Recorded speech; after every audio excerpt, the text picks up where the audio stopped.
Hey guys, and welcome to my perfect steak dinner. I often love cooking my steaks in a cast iron skillet because there is just nothing better than the perfect sear or crust that'll give you.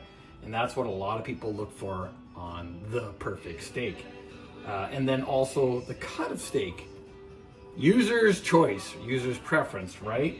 My favorite is a New York strip because it's a really good blend, which is this one here, and I'll get a close-up shot later. It's a really good blend of enough meat and enough fat, and not too much fat. A lot of people prefer ribeyes as being the best steak. I find them to be a bit too fatty, so I like something that's got a lot more muscle and a little less marbling on it. My wife's preference is a tenderloin steak, mostly just red meat, not a lot of marbling. For me, perfect steak, medium rare, pink in the middle throughout. But a new method, well, new to me anyway, relatively new method that I've discovered is called dry brining. So what that is taking your steak out the night before, unwrapping it, and some people use just salt, some people use salt, black pepper, or salt and garlic powder. Regardless, I actually used my favorite red meat rub from Miller's Meats, their blackout rub. It's just fucking fantastic, the odor and the flavor it gives. And so the concept of dry brining is simply this. I've got steaks that have been patted dry. Always pat your meat dry.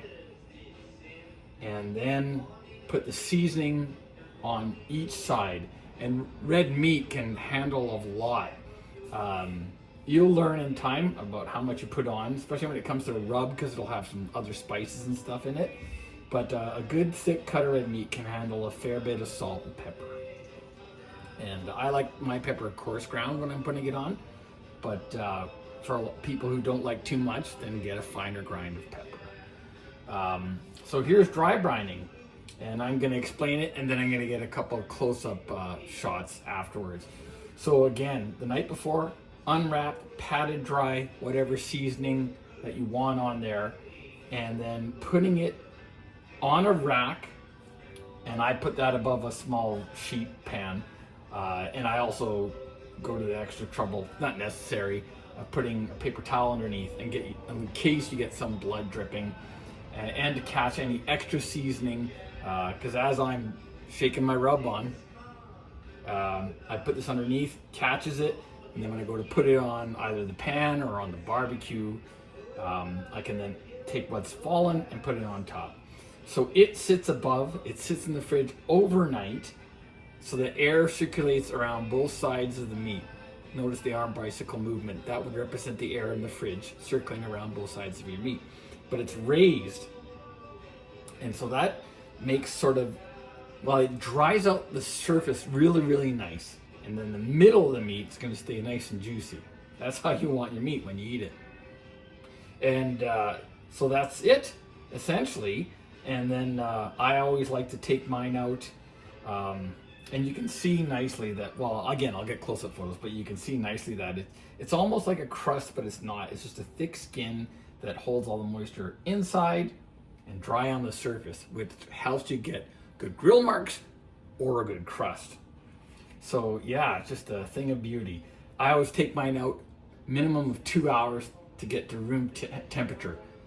You want a hot pan or you want a hot grill, and you want your meat to be warm. You don't want it to be cold, because when it's cold, it shrivels up. You know what I'm talking about. And then, I mean, my perfect accompaniment is red peppers, quartered, asparagus, olive oil, salt and pepper. And frying them's good, roasting them in the oven's good, grilling them is the best. It tastes so good. I'll try to bring that nice and close there. You can see that. And again, being liberal with the salt and pepper and the olive oil too. And now I'm going to bring the steaks a little bit closer instead of the lazy man's way of just taking a picture. So you can see how I've got them set up on a rack there. And there's going to be lots of space for air to circulate underneath in the fridge overnight. Be prepared that your fridge will smell like wonderful seasoned meat. Some people might not be a fan of that, but every time you open the door, you're going to notice it. Who cares when you're getting the best meat? So yeah, we'll get that going on the barbecue real soon, and I'll take some more videos. And I think, you know, for my wife, for being well done, even though it could be considered grounds for divorce, I'm gonna keep her around for a while longer anyway. But I'm gonna sear it both sides really hot, and then on the barbecue, I'm gonna move it to the off heat side so that the surface doesn't burn and the center cooks nice. And with any steak, resting, or red meat for that matter, resting is key. I don't want it to get cold. I don't want to wrap it so it continues cooking, but I want to give it at least 5 minutes of resting time. If you're patient and you don't mind it dropping in temp a bit, 10 minutes is okay. So because hers is going to take longer to cook, I'll start hers first and I'll throw mine on the grill after. And I mean, I'm going to do 2, maybe, and this is about an inch and a quarter New York strip. I'm gonna do 2 minutes each side, but again, super hot grill, always let it warm up. And after I do 2 minutes on each side for mine, I am pulling it off. Withdraw your meat once you're ready to eat it, and then it's just gonna be fantastic. It's gonna be the temperature you want, and yeah, so I'll look forward to getting this on the barbecue and getting some more shots for you guys. Nice and hot for searing. And you want to be able to hear that.